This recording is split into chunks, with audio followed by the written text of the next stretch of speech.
Hello everyone, আজকে আপনাদের জন্য আবারও নিয়ে এসেছি একটি নতুন ডায়াগ্রাম। এর মাধ্যমে আপনারা জানতে পারবেন কিভাবে how to make single phase SDB connection for house wiring diagram তৈরি করা হয়। চলুন দেখে নিই কিভাবে তৈরি করা হয়।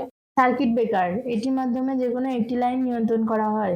DPMCB double pole miniature circuit breaker, এটির মাধ্যমে নেগেটিভ ও পজিটিভ লাইন নিয়ন্ত্রণ করা হয়।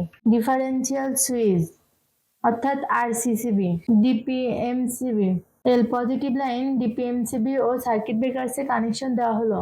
নেগেটিভ লাইন ডিপিএমসিবি তে কানেকশন দেওয়া হলো। পজিটিভ ও নেগেটিভ লাইন ডিফারেন্সিয়াল সুইচে কানেকশন দেওয়া হলো। পজিটিভ ও নেগেটিভ লাইন ডিফারেন্সিয়াল সুইচ থেকে ডিপিএমসিবি তে কানেকশন দেওয়া হলো।